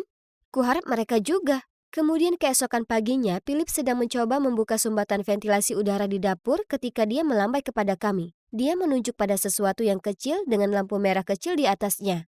Dan dia menurunkannya. Itu adalah kamera. Bisa jadi itu kamera keamanan. Jessica berkata, rumahku juga punya beberapa di dalamnya. Kalau-kalau ada penyusup atau semacamnya. Gabriel terkikik. Duh, rumahmu sungguh mewah. Di sini tidak diperlukan kamera keamanan. Kami memutuskan untuk menyebar dan mencari lebih banyak kamera. Totalnya, kami menemukan 5. Semuanya tersembunyi di sekitar tempat itu, termasuk di dalam pot tanaman dan dipasang di bingkai foto. Sungguh aneh membayangkan akan ada lebih banyak lagi yang tersebar di sekitar tempat itu. Kami berkumpul di ruang tamu untuk mendiskusikan apa yang harus dilakukan mengenai hal ini. Ketika tiba-tiba pintu depan terbuka dan masuklah kepala sekolah dan beberapa pria lain yang belum pernah aku lihat sebelumnya. Hah? Siapa dia? Apakah ini berarti kami akhirnya bisa pulang? Pria lainnya mulai berbicara. Hai semuanya, aku Kevin, dan kalian adalah peserta dalam reality showku yang menarik. Kepala sekolahmu merekomendasikan kalian semua untuk hal ini, karena aku menginginkan anak-anak dengan 6 kepribadian yang berbeda-beda. Gabriel berdiri dan berteriak, Apa? Apa ini serius? Aku menambahkan, tidak mungkin orang tuaku menyetujui hal ini. Ya, kepala sekolah menyeringai. Mereka menandatangani dokumen itu. Mereka semua mengira kalian sedang ada di kamp pelatihan. Kevin menambahkan, teruskan kerja bagus kalian. Pemirsa menyukai semua drama dan sikap ini. Jessica berteriak, kamu tidak boleh melakukan ini. Ini tidak benar. Kami akan menahanmu di sini lebih lama lagi untuk melihat bagaimana proyek ini berjalan. Jangan khawatir, kalian semua akan mendapat beasiswa setelah ini. Asalkan kalian bekerja sama. Kami menyaksikan mereka mengambil kamera yang kami temukan. Dan ya, kalian bisa menebaknya. Mereka mengunci pintu di belakangnya. Kemudian kami berkumpul di dapur yang tidak memiliki kamera dan berbisik tentang apa yang harus kami lakukan selanjutnya. Eric menyarankan, aku sudah melakukan perhitungan. Dan jika kita menyatukan semua pakaian kita bisa turun dari jendela. Kita berada sekitar 4 lantai di atas, jadi tebak ini memungkinkan. Berdasarkan instruksi Eric, kami semua membasahi pakaian kami sebelum kami menyambungkannya karena ini akan mengurangi kemungkinan robeknya pakaian. Aku ikut, tambah Philip. Maksudku, aku jauh lebih kuat dari kalian semua. Dan aku yang tercepat, jadi aku akan sampai di kantor polisi dalam waktu singkat. Melaporkan orang-orang brengsek itu lalu mengirimkan bantuan. Jadi rencananya sudah ditetapkan dan kami semua berpegangan pada ujung tali jemuran saat Phil menuruninya. Agak mengesankan melihatnya turun dari gedung. Dia seperti Spider-Man di kehidupan nyata. Ketika dia sampai di bawah, kami menyembunyikan tali jemuran di lemari dan menyelipkan selembar kertas di bawah pintu apartemen. Jadi Philip dapat menemukan kamar kami lagi. Kini tinggal menunggu. Kami semua mencoba beraktivitas seperti biasa karena kami menyadari adanya kamera tersembunyi. Tiba-tiba pintu terbuka dan masuklah kepala sekolah, Kevin dan 4 pria besar. Oh tidak, bisik Jessica ketakutan. Orang-orang itu mulai mengumpulkan barang-barang kami. Ketika salah satu dari mereka mengambil topi Gabriel, dia menyerangnya. "Lepaskan barang-barangku, orang aneh!" Pria itu meraih pinggangnya dengan satu tangan dan menariknya ke seberang ruangan. Dia meronta-ronta, menendang, dan menjerit. Dia mungkin sudah besar, tapi dia masih gadis remaja, jadi dia bukan tandingannya. Jessica, Eric, dan aku berkumpul bersama. Tidak tahu harus berbuat apa, hanya Stefan yang tampak tetap diam dan tenang. Dengan menyeringai di wajahnya, Kevin berteriak, "Wah, itu tidak terlalu pintar sekarang, kan? Jadi kami akan memindahkan kalian ke tempat baru sebelum kalian ditemukan." Tepat pada saat itu, Philip berlari ke kamarnya diikuti oleh beberapa polisi. "Mereka di sana! Itu mereka! Mereka mengurung kami di sini!" Kepala sekolah meluruskan dasinya. Lalu dengan nada sopan berkata, "Oh, tolong. Ini salah paham. Aku kepala sekolah SMA Xavier Springs. Dan mereka adalah siswa-siswa nakal yang sedang dalam masa skorsing. Kami menyelenggarakan program pendidikan khusus untuk mereka. Dan inilah guru mereka." Dia menunjuk ke arah Kevin. "Pembohong!" Aku berteriak. "Mereka hanya mengarang-arang alasan untuk menghukum kami dan menjebak kami di sini. Ada kamera tersembunyi dan kami tampil di acara TV reality show." "Abaikan dia. Dia punya, masalah mental. Dia akan melakukan apapun untuk keluar dari tahanan." Lalu dia menunjuk ke arah Gabriel. "Lihat petugas, bagaimana mungkin kami tidak mendapat perlakuan khusus untuk gadis agresif seperti itu? Bukan begitu?" Kami semua berteriak dan mencoba menjelaskan, namun kata-kata kami campur aduk. Satu-satunya yang tetap diam, tidak mengherankan, Stefan.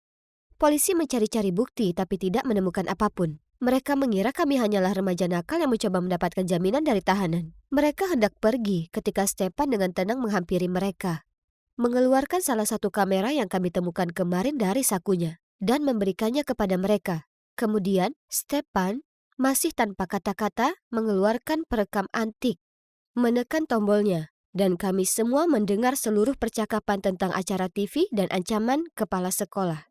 Wow, kerja bagus, Stefan.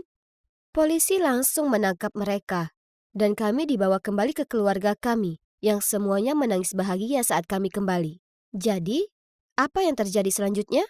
Nah, SM aku punya kepala sekolah baru, dan yang ini belum memberiku detensi. Belum. Mantan kepala sekolah dan Kevin serta seluruh krunya berada dalam masalah serius dengan polisi. Sepertinya mereka akan masuk penjara. Adapun kami berenam, ya, kami jadi sahabat yang tidak bisa dipatahkan. Philip mendapat beasiswa olahraga dan aku sangat bangga padanya. Dia juga memberitahu ayahnya bagaimana perasaannya dan mereka menyelesaikan masalah. Eric akhirnya membela diri sendiri di depan orang tuanya dan sekarang mereka berusaha untuk lebih bersikap santai. Dia juga punya pacar dan baru saja memenangkan peringkat pertama di Olimpiade Fisika Negara Bagian. Si kutu buku itu. Jessica dan Stefan resmi pacaran.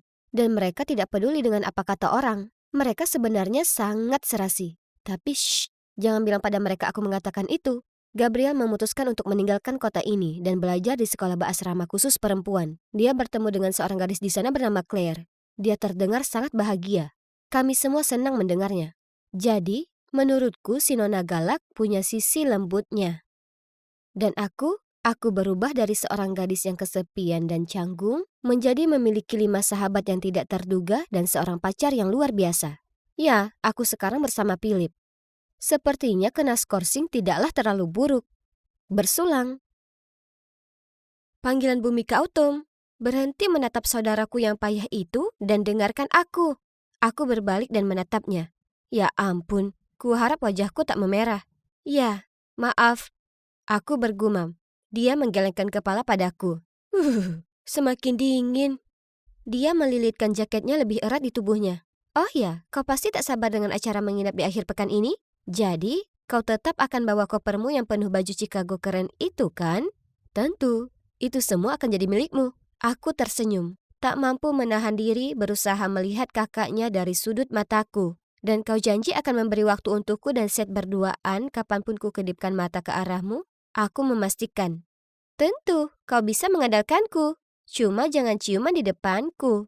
Bleh. Jadi, namaku Autumn dan aku gadis Chicago yang kini tinggal di kota kecil Texas. Kalian tahu, setelah karantina pertama dicabut, Kami pindah ke sini supaya orang tuaku bisa merawat nenek. Sekarang, aku baru di sekolah.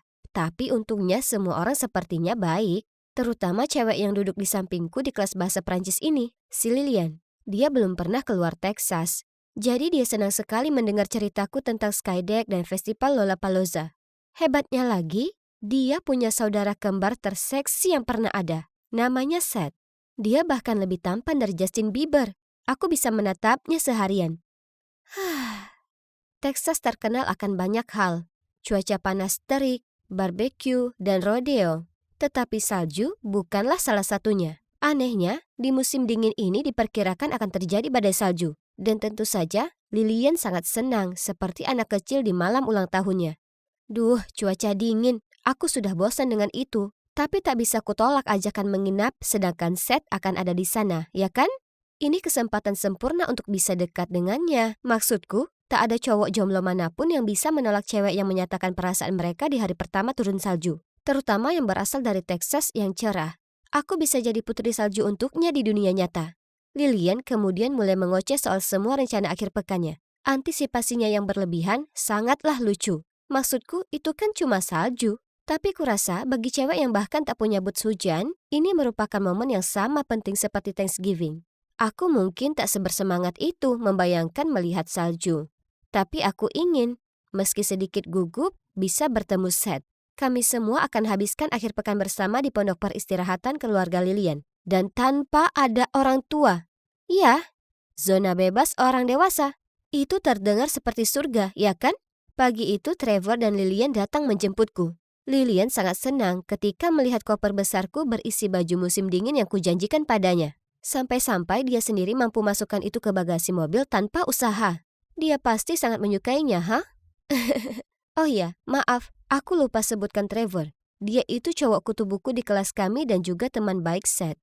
Semua orang tahu dia suka Lilian, tapi sudah jelas Lilian tak suka. Dia hanya ingin seorang pesuruh. Jadi tak mengejutkan kalau Trevor mau bergabung dengan kami di acara ini. Dan dengan sukarela mengantar Lilian dan juga aku, rupanya, menuju tempat tersebut. Oke, sebelum kau bertanya, Seth sudah tiba di pondok karena dia harus bawa makanan dan siap-siap. Jadi, jangan khawatir, kau akan segera ketemu pangeran tampanmu. Lilian iseng menyenggolku. Aku berusaha keras, pura-pura tak terpengaruh dengan candaannya. Tapi hanya memikirkan Seth saja membuat jantungku berdetak kencang lagi. Kami tiba di rumah kayu yang cantik di luar kota. Kubuka pintu dengan semangat lalu berkeliling ke dalam mencoba mencari Seth. Oh, itu dia, di halaman belakang, memanggang marshmallow. Betapa menggemaskannya dia terlihat memakai sweater itu. Tapi, oh, dia tidak sendiri. Ada seorang cewek sedang duduk di sebelahnya. Melihatku kebingungan, Lilian menuntunku keluar. Autumn, ini sepupu kami, Charlie. Lilian menunjuk cewek tadi. Dan ini Seth. Kalau kau tak tahu, dia menggodaku. Yesus, Lilian, tetaplah tenang. Dia membuatku memerah seperti tomat lagi. Kemudian dia berkedip padaku dan menyuruh kami berdua masuk untuk siapkan minuman dan salad. Sementara dia dan Trevor mengurus barbecue. Kami pun melakukannya. Setelahnya aku bahkan membantu Seth mendekor ruangan itu dengan lampu berkelap-kelip. Romantis bukan? Ya, semestinya begitu kalau tak ada Charlie di sana. Dia tak mau tinggalkan Seth sendiri sebentar saja. Dia tak membantu. Dia cuma duduk di sana mengecat kukunya. Ya ampun. Apa dia tak mengerti? Jadi, saat Seth pergi ke kamar mandi, aku mendatanginya. Dan sambil memaksakan senyum aku berkata, "Hei, di sini membosankan. Kenapa kau tak di luar saja?" "Enggak aku tak apa-apa." Dia perhatikan kuku-kukunya yang baru dicat. Lilian perlu privasi dengan temannya. Lagi pula, Seth tak nyaman berada dengan orang asing. Apa? Aku pergi ke sekolah yang sama dengannya. Jadi aku ini bukan orang asing. Cewek ini mengacaukan rencanaku. Tidak. Dia mengacaukan hidupku. Sejauh ini, malamku tak berjalan persis seperti rencana. Selain Charlie tak biarkan aku dekat-dekat dengan Seth, dia juga bersikap aneh di dekatnya. Diambilnya roti burger milik Seth dan menuangkan saus di atasnya. Ya ampun, memangnya dia itu siapa? Ibunya? Kemudian ada Trevor, yang terlihat benar-benar mematung saat Lilian berpegangan ke lengannya karena diserang serangga. Kukira Trevor menyukainya. Terserahlah. Aku perlu waktu sendirian bersama Seth. Jadi aku mengedip ke Lilian. tapi dia hanya menatapku dengan tatapan kosong. Aku berusaha menendang kakinya di bawah meja, tapi dia menjauhkan kakinya dan sepertinya masih tak sadar. Aku tak tahan lagi, jadi aku masuk ke dalam untuk membuat coklat panas. Ku dengar langkah kaki di belakangku. Mengira itu Seth, aku berbalik siap untuk merayu. Tapi, oh, itu cuma Trevor. Saat kau kembali ke lilian manismu itu, tolong bilang kalau aku ini tak kelilipan. Justru, aku berusaha kontak mata dengannya. Trevor bergumam. Katakan sendiri saja, dia bukan lilianku. Aku kesini untuk alasan lain. Hei, kenapa kau jadi tiba-tiba menggerutu? Ya ampun, aku cuma bercanda. Dia diam sejenak sebelum akhirnya mengatakan, Autumn, aku menyukaimu. Tapi Lilian baru saja memberitahuku kau suka Seth. Jadi aku tak bisa menunggu. Bingung, aku menjawab. Tunggu dulu. Jadi kau memberitahuku kalau kau suka padaku, bukan Lilian? Ya, tapi rencanamu dengan Seth tak akan berhasil. Cukup, aku tak menyukaimu. Sekarang tinggalkan aku sendiri. Aku segera pergi. Bersiap membuat cowok yang sebenarnya kusukai terkesan. Bukannya buang-buang waktu dengan kutu buku ini. Suara Lilian di luar menghentikanku. Kau ini mikir apa sih? Kenapa kau cium Charlie? Dia itu harusnya jadi sepupu kita. Tapi kan dia bukan. Lagian tenang saja. Autumn toh tak ada di sini. Seth mengangkat bahu. Dia bisa keluar kapan saja. Kita sudah sepakat, jangan kacaukan ini. Kalau tidak, aku mau uangku kembali. Apa-apaan? Kurasakan amarah bergejolak dalam diriku. Aku cukup yakin ada asap mengepul dari telingaku. Aku hendak keluar ke sana melabrak mereka saat ada tangan menarikku, masuk lagi. Aku berusaha memberitahumu tapi kau tak mau dengar. Lilian itu mempermainkanmu hanya demi koper baju Chicagomu. Dia sangat suka itu. Dan Seth pacaran dengan Charlie. Mereka berdua bagian dari rencana Lilian. Dia sudah membayar mereka. Wah, ini menyakitkan. Di sanalah aku mengira aku punya teman baru yang hebat. Dan calon pacar baru. Tapi itu semua hanya tipuan. Dan demi apa? Sebuah koper berisi beberapa mantel indah di dalamnya? Aku sedang pertimbangkan apa selanjutnya saat ponselku berbunyi. Itu info cuaca. Ternyata, badai salju diramalkan datang lebih cepat. Dan jauh lebih buruk dari yang diperkirakan sebelumnya. Kemudian semua ponsel kami mulai berbunyi. Itu dari orang tua kami. Mereka menyuruh kami tetap di dalam apapun yang terjadi. Dan memastikan kami menutup semua pintu dan jendela. Badai segera datang dengan penuh amarah. Awalnya, yang lain tampak terpesona menatap kepingan salju di luar jendela. Tidak untukku, tidak. Aku terlalu kesal karena tak bisa kabur dari orang-orang munafik ini dan pulang ke rumah. Kami berkumpul dan menyiapkan tempat bersantai di ruang keluarga. Semuanya baik-baik saja sampai sinyal telepon mulai nyala mati. Lalu internetnya mati total. Lilian bahkan berteriak dan membanting layar ponselnya saat dia sadar foto terakhir di Instagramnya belum selesai terunggah. Kasihan Trevor harus menenangkannya. Sudah saatnya membuat malam ini menarik. Jadi dengan tersenyum aku berkata, aku tahu sebaiknya kita ngapain. Ayo kita main truth or dare. Kemudian aku memeluk Seth dan dengan nada lembut berkata, Seth, badainya benar-benar membuatku takut. Dia memandang canggung tapi membalas, tak apa, aku akan menjagamu. Kemudian dia melingkarkan lengannya padaku. Aku melihat ke arah Charlie. Dia tampaknya tak terganggu. Hah? Itu aneh sekali. Jadi, saat tiba giliranku menanyakan ke Charlie suatu kebenaran, ku dengar Lilian mendapat luka di lututnya saat liburan keluarga. Bisa kau beritahu kami cerita itu? Lilian kebingungan. Ya ampun, Autumn, pertanyaanmu payah sekali. Kau menyia-nyiakan giliranmu.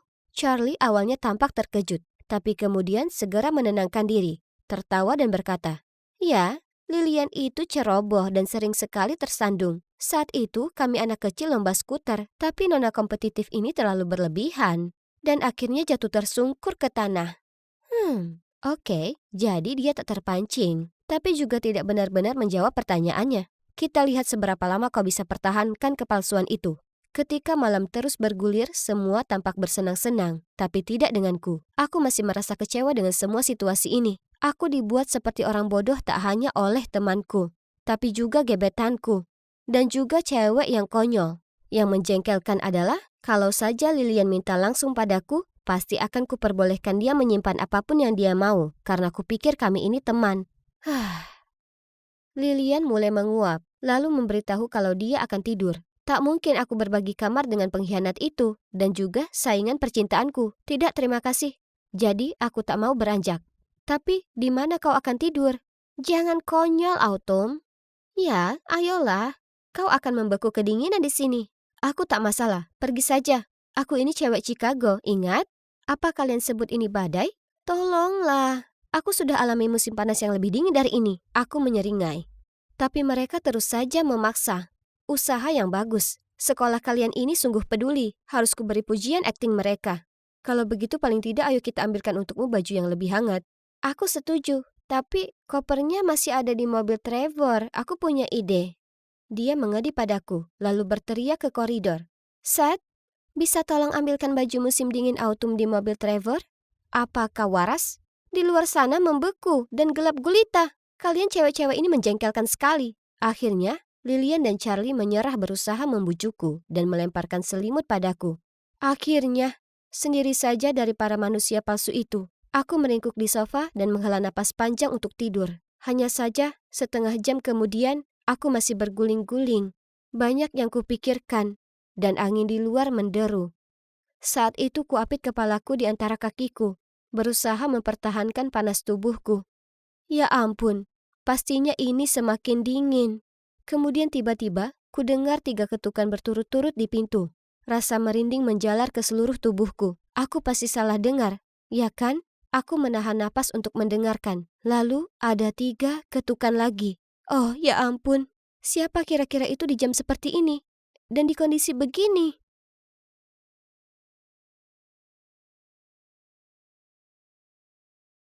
Semua ini terjadi karena adanya gelombang baru COVID-19. Pihak berwenang memberlakukan lockdown secara nasional yang diperkirakan akan berlangsung selama 2 minggu. Lockdown akan dimulai pada tengah malam. Oh tidak, aku harus kembali ke asramaku. Lagi pula kita tidak perlu membuang waktu lagi untuk membicarakan si brengsek ini. Aku buru-buru mengambil barang-barangku. Lalu tiba-tiba bel pintu berbunyi. Aku akan kembali sebentar lagi. Stephen pergi untuk membukakan pintu, sementara aku tidak punya pilihan selain menunggunya. Astaga, situasi pandemi ini sungguh mengkhawatirkan. Dan aku sudah tidak berminat untuk mendengar kabar buruk lagi. Dari ruang tamu, aku bisa mendengar suara siapapun yang berdiri di luar pintu. Hei, bisakah aku menetap di sini sebentar? Tentu, tapi segera selesaikan hidupmu, ya? Gabe? Gabe menoleh ke arahku. Matanya melebar ketika dia menyadari siapa aku dan dia dengan canggung memalingkan muka dariku. Jadi kalian berdua saling kenal? Stephen memandang kami, bingung. Terjadi keheningan yang canggung di antara kami bertiga sebelum dia melanjutkan. Jadi, Janet, ini Gabe. Dia temanku dari tim hoki kampus. Gabe, ini Janet, teman baikku sewaktu SMA. Astaga, ini telah mencapai tingkat ketidaknyamanan yang baru. Gabe kemudian berdehem. Jadi, di mana aku tidur, Stevie? Lalu dia langsung menuju kamar tidur yang ditunjuk Stephen sambil menguap. Mengatakan dia mau tidur dulu. Stephen tertawa dan menoleh ke arahku sambil berkata, dia selalu seperti itu. Kami cukup dekat saat kuliah. Dia kadang-kadang datang dan menginap. Aku tergagap. Stephen, itu orang yang baru saja kuceritakan padamu. Orang yang membuatku takut.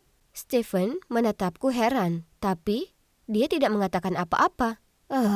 Aku sedang tidak mood untuk ini. Menurutku lebih baik aku pergi. Dan tepat ketika aku berpikir keadaan tidak akan menjadi lebih buruk, sebuah panggilan telepon datang. Saat melihatku panik, saat menerima telepon, Stephen pasti merasakan ada yang tidak beres. Dia bertanya padaku begitu aku menutup telepon. Apa semuanya baik-baik saja? Itu teman sekamarku.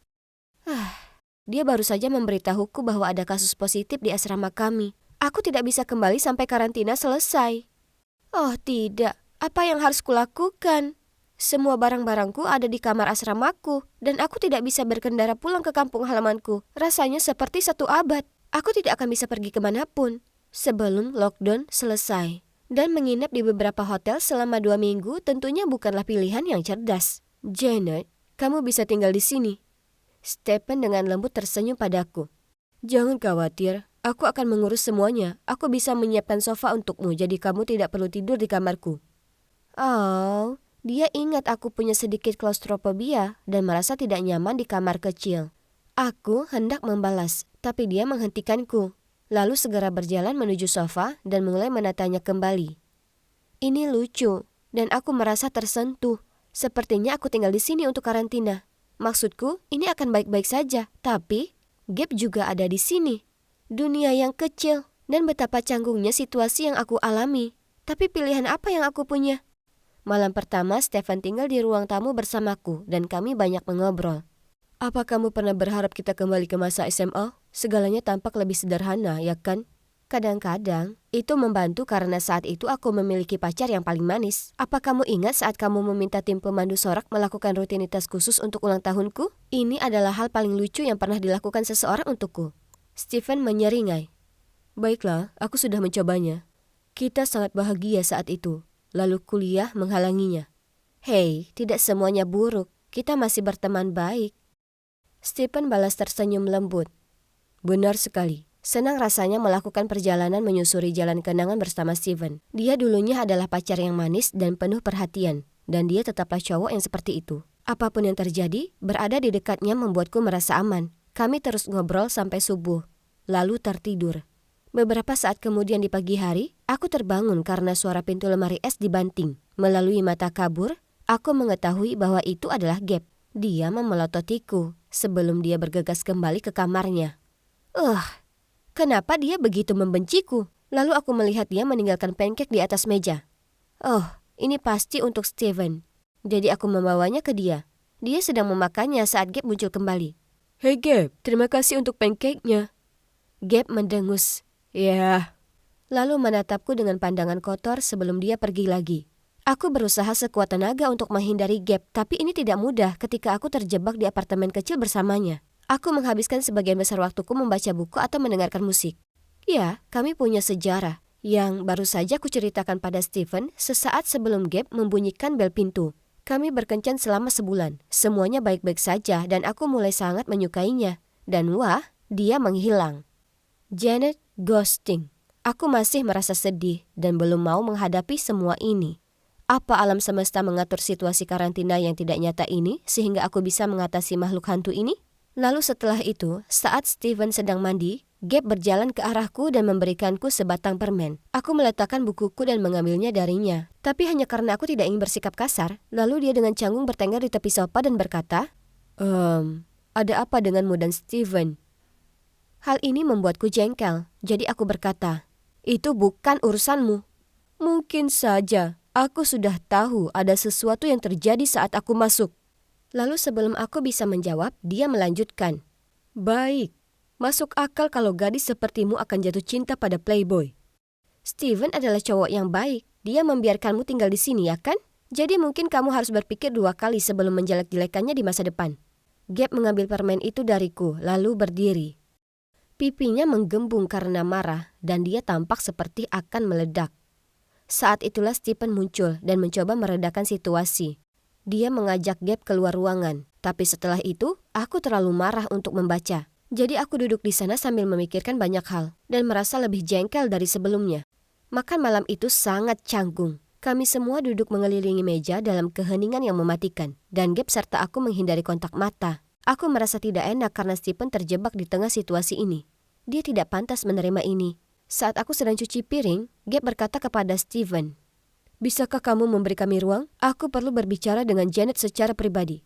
Stephen pergi ke kamar tidurnya, lalu Gabe menunggu sampai aku selesai, lalu mengajakku pergi ke balkon bersamanya. Lihat Janet, kamu cerdas, cantik, dan sangat mandiri. Aku jatuh cinta padamu tepat pada kencan pertama. Iya. Semoga berhasil membodohiku sekali lagi. Aku sudah melupakannya. Melihat aku tidak menganggapnya serius, Gabe melanjutkan. Aku benar-benar serius. Itu sebabnya kamu benar-benar di luar jangkauanku. Aku terlalu pengecut untuk memberitahumu hal ini. Jadi aku memutuskan lebih baik menghilang saja dan membiarkanmu melupakanku. Apa? Apa dia serius? Aku tidak menyangka dia berpikiran seperti itu. Dia meminta maaf atas perbuatannya dan aku mengatakan kepadanya bahwa aku memaafkannya. Oke, jadi mungkin Gabe tidak seburuk itu. Dia hanya merasa tidak aman. Ini menyebalkan karena kami melakukannya dengan sangat baik. Setelah percakapan kami, rasa canggungku berkurang saat berada di dekat Gabe. Dia mulai melakukan hal-hal lucu untukku, seperti meninggalkan makanan ringan dengan catatan kecil yang berisi coretan-coretan lucu di bantalku, membawakanku jus dan menunjukkan meme-meme lucu di ponselnya. Maksudku, ini tidak menggantikan apa yang dia lakukan. Tapi, kami dikurung di ruang kecil bersama-sama, jadi kesopanan tidak ada salahnya, bukan? Tapi kemudian Stephen mulai bersikap aneh. Setiap kali Gabe melakukan sesuatu yang baik, Steve akan mengomel, mendengus, dan pada beberapa kesempatan menggumamkan komentar kasar seperti, "Dari hantu menjadi penguntit. Bagus." Kenapa dia menjadi seperti ini? Hei, jangan bilang kalau dia cemburu pada Gabe. Hebat, melempar minyak ke api. Lalu pada suatu makan siang, Gabe membuatkan kami sup bawang Prancis. Saat dia memberikannya kepadaku, Stephen menggelengkan kepalanya dan tertawa berkata, "Itu bau. Ini adalah upaya yang buruk untuk membuat Janet terkesan. FYI, dia benci bawang." "Apa maksudmu? Aku tidak mencoba membuat siapapun terkesan." "Ayolah, aku tahu kamu masih memiliki perasaan terhadap Janet, tapi kamu bukan tandingannya." Aku memperhatikan mereka dengan wajah datar, karena aku tidak dapat memproses apa yang sedang terjadi. Lalu Stephen menoleh padaku, dengan berani berkata, "Janet, banyak hal telah terjadi dan berubah, tapi ada satu hal yang masih kokoh. Itulah perasaanku padamu. Jangan buang waktumu dengan anak ini." Wow, aku duduk di sana dengan bingung. Apa itu? Dan bukankah Stephen terlalu jahat? Ini adalah sisi dirinya yang belum pernah kulihat sebelumnya dan aku tidak menyukainya. "Stevie, apa ini? Kukira kita sahabat." "Ya, santai saja. Dengar, kita berdua menyukai Janet, jadi dia hanya perlu memutuskan siapa yang dia inginkan. Jadi, siapa pemenangnya?" OMG, ini persis seperti situasi Twilight Saga. Aku harus memilih antara dua pria yang sangat berbeda. Aku membencinya, baik situasi ini maupun seri itu. Dan sejujurnya, aku tidak menyukai sikap mereka yang tidak dewasa sekarang. Beraninya kalian berdua menciptakan seluruh dilema ini sendirian dan menempatkan aku di tengah-tengahnya. Aku tidak memilih kalian berdua, oke? Kalian berdua punya kesempatan bersamaku dan kalian berdua meninggalkanku. Aku ingin tetap berteman, tapi cuma itu saja. Aku bergegas pergi, berpikir ini akan menjadi akhir dari segalanya. Oh, betapa salahnya aku. Suatu kali aku sedang menonton film sendirian dan bangun untuk pergi ke kamar mandi. Ketika aku kembali, mereka berdua sedang duduk di sofa, saling berdebat tentang siapa yang harus tinggal dan duduk bersamaku. Karena muak aku berteriak, "Maukah kalian berdua berhenti? Kamu meninggalkanku untuk kuliah, dan kamu atas rasa tidak amanmu sendiri. Dan salah satu dari kalian bertingkah seperti pria dewasa. Aku ingin pacar yang bisa kuandalkan, dan yang pasti tidak ada di antara kalian." Sejauh yang aku ketahui, perasaan romantis apapun yang aku miliki terhadap kalian berdua sudah berlalu dengan baik dan benar. Mereka berdua menatapku kaget dan keheningan yang canggung pun terjadi. Apakah itu agak kasar pada mereka? Meskipun begitu, mereka tetap perlu mengetahui perasaanku agar mereka menghentikan ilusi mereka sendiri dan berhenti bertengkar dengan sia-sia. Untungnya, karantina sudah hampir selesai, jadi setidaknya aku akan keluar dari apartemen yang menyesakan ini dalam 2 hari. Ya ampun. Itu adalah 2 hari terpanjang yang pernah ada. Tidak ada yang berbicara satu sama lain dan suasananya sangat buruk. Ketika akhirnya berakhir, aku mengucapkan terima kasih dengan cepat dan bergegas menuju pintu. "Janet, kita masih berteman kan?" "Ya, kamu juga masih temanku ya?" Steven dan Gabe dengan tidak sabar menantikan jawabanku. Tapi aku hanya tersenyum pada mereka berdua lalu pergi. Sebenarnya, aku tidak yakin ingin berteman dengan salah satu dari mereka lagi. 2 minggu terakhir ini sangat aneh dan kacau, sehingga aku tidak bisa memikirkan apapun lebih jauh. Jadi, untuk saat ini, aku hanya akan menikmati kelegaan karena bisa keluar dari skenario aneh terjebak dengan 2 mantan itu dulu. Ponselku berbunyi bip dan ada pesan baru. "Emma, ada yang harus kulakukan di dekat sini. Jadi ayo kita ketemuan di sana. Sampai jumpa." Itu dari Tony, teman masa kecilku dari panti asuhan di Missouri. Yap, benar sekali. Aku berakhir di panti asuhan setelah ibuku meninggal dunia saat aku baru berumur 4 tahun. Namun keadaan menjadi lebih buruk lagi bagi Tony dan dia. Mereka ditinggalkan di luar pintu panti asuhan tanpa ada yang mengetahui siapa orang tua mereka. Dan sekarang disinilah aku, dalam perjalanan mengunjungi makamnya sebagai peringatan kematiannya hari ini. Waktu berlalu sangat cepat. Aku hampir tidak percaya sudah 10 tahun berlalu.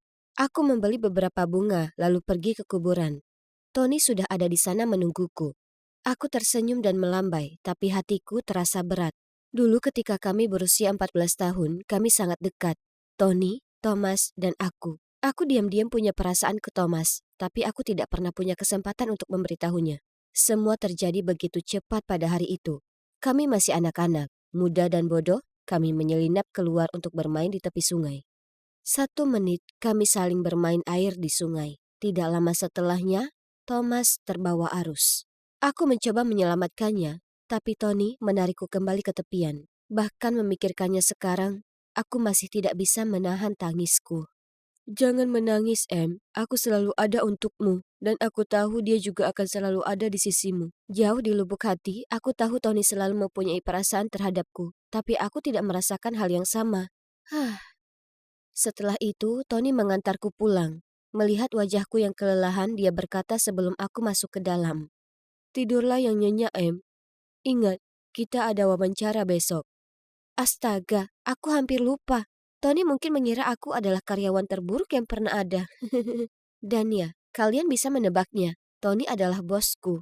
Setelah bertahun-tahun di panti asuhan, dia diadopsi oleh keluarga super cerdas yang menginspirasinya untuk berusaha menjadi seseorang yang penting. Dan dia akhirnya membangun sebuah perusahaan startup makanan. Bagaimanapun, keesokan paginya, meski masih merasa lelah, aku tidak punya pilihan selain tetap memasang wajah berani untuk berangkat kerja. Ada tim pemasaran yang harus dipimpin. Tapi saat aku berjalan ke lobi, seorang pria menabrakku. Dia membantuku berdiri dan dengan panik meminta maaf, menjelaskan bahwa dia sedang terburu-buru. Aku mendongak dan hendak mengomelinya, tapi tunggu. Kenapa dia terlihat begitu familiar? Sebenarnya, dia terlihat persis seperti... Apa itu kamu? Kamu... Aku tergagap. Tapi aku bahkan tidak bisa menyelesaikan kalimatku, karena dia bergegas masuk ke dalam lift dan pintunya telah tertutup. Aku pasti telah melihat sesuatu. Sejujurnya, sepanjang wawancara aku hampir tidak bisa berkonsentrasi. Mungkinkah ada 2 orang yang terlihat serupa di muka bumi ini? Aku melamun ketika pelamar berikutnya datang. Dan itu adalah dia. Baik Tony dan aku menatap dengan kaget. Dia adalah kembaran Thomas.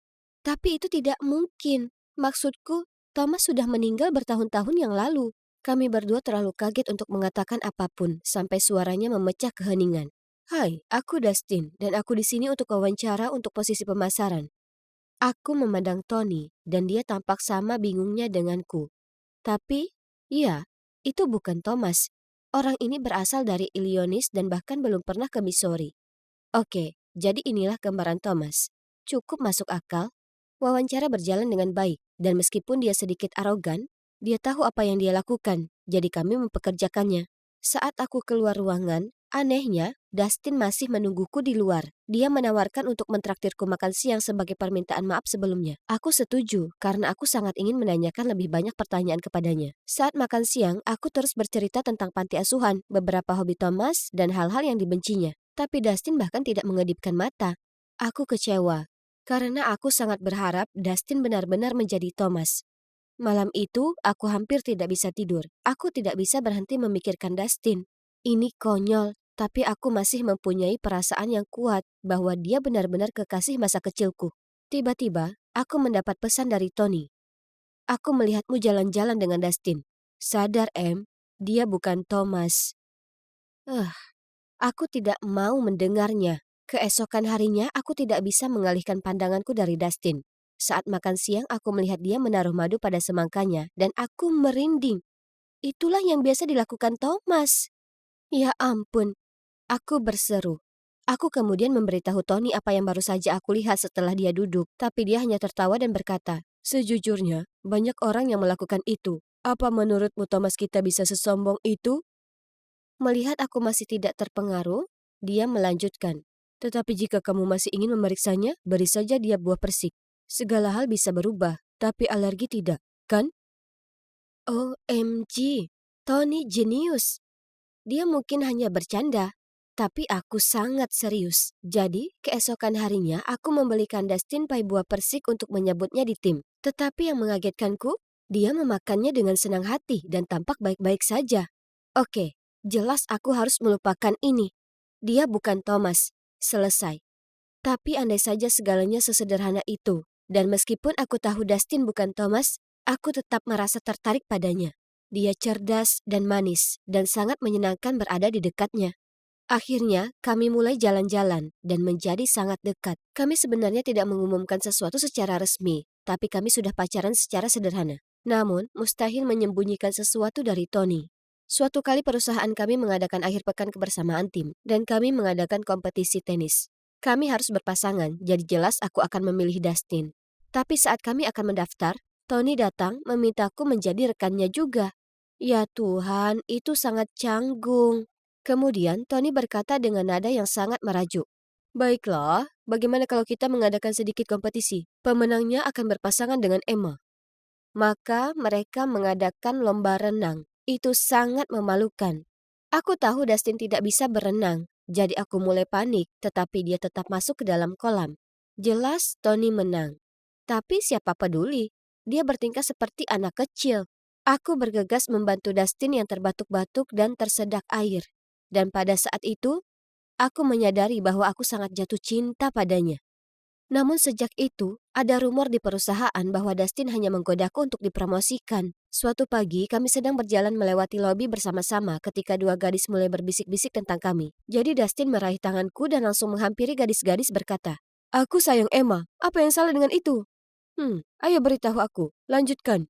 Tepat pada saat itu, Tony muncul dan bertanya apakah dia bisa bicara dengan Dustin di kantornya. Aku sangat gugup. Sekarang semua orang tahu kami dalam cinta segitiga yang aneh, dan aku tidak menyukainya sedikit pun. Kemudian salah satu kolegaku mendengar Tony memberitahu Dustin bahwa jika dia tidak meninggalkanku sendirian, dia akan dipecat. Aku tidak percaya. Aku segera pergi menemui Tony. Bahkan sebelum aku sempat menghadapinya, dia berkata, "Ya, itu benar. Aku minta gadis-gadis itu memulai rumor tersebut, dan aku juga meminta si brengsek itu menyerah padamu. Itu aku. Aku melakukan semuanya. Aku hanya tidak mengerti, Em. Kenapa aku tidak pernah cukup baik untukmu?" Tony, tunggu. Sudah 10 tahun. Kenapa kamu tidak memberiku kesempatan? Kenapa kamu tidak bisa melepaskan Thomas? Seorang pria yang mirip dengannya sedang naik daun dan kamu benar-benar melupakanku. Dia seorang pecundang dibandingkan Thomas. Jangan berani-berani menyebut dia pecundang. Aku bilang. Lihat, pada akhirnya, kamu tetap hanya peduli padanya. Bukan aku. Tony berteriak, lalu pergi. Aku benci berada dalam situasi ini. Di satu sisi, aku sangat menyukai Dustin. Tapi Tony bukan hanya penyelamat hidupku, tapi juga sahabatku yang selalu berada di sisiku dalam suka dan duka. Sungguh dilema. Pada akhirnya, aku memutuskan untuk mengambil sedikit jarak dari Dustin, hanya sampai keadaan menjadi tenang. Mungkin dengan begitu rumor tersebut akan berhenti, dan orang-orang akan berhenti bersikap negatif terhadapnya. Namun, hal itu tidak terjadi. Soalnya, produk baru kita yang bahkan belum dirilis, tiba-tiba muncul di website pesaing langsung kita. Pasti ada yang membocorkan file rahasia itu. Tapi siapa? Investigasi dibuka dan semua komputer kami diperiksa. Kalian mungkin tidak akan mempercayainya. Tetapi tim TI berhasil memulihkan email terhapus yang dikirimkan ke pesaing kami dari kotak keluar Dustin. Dustin membantahnya dan meminta untuk memeriksa CCTV. Begitulah cara kami menangkap Mike, salah satu karyawan senior kami, di depan komputer Dustin yang sedang melakukan sesuatu secara diam-diam. Dan tidak disangka, dia akan menyalahkan Dustin. Setelah kebenaran terungkap, aku menghampiri Dustin. Tapi dia tampak marah saat berkata, "Kamu pikir aku juga pria brengsek kan? Itu sebabnya kamu bersikap dingin padaku." Ku bilang padanya aku tidak pernah percaya dia melakukannya, lalu aku meraih tangannya. "Maafkan aku, hanya saja aku sudah melalui beberapa hal." Lalu kami berpelukan. Astaga, aku sangat merindukannya. Tapi dramanya tidak berakhir di situ. Kebocoran informasi telah menyebabkan kerugian besar bagi perusahaan kami. Kami mengadakan ribuan meeting dan tekanan yang tidak nyata.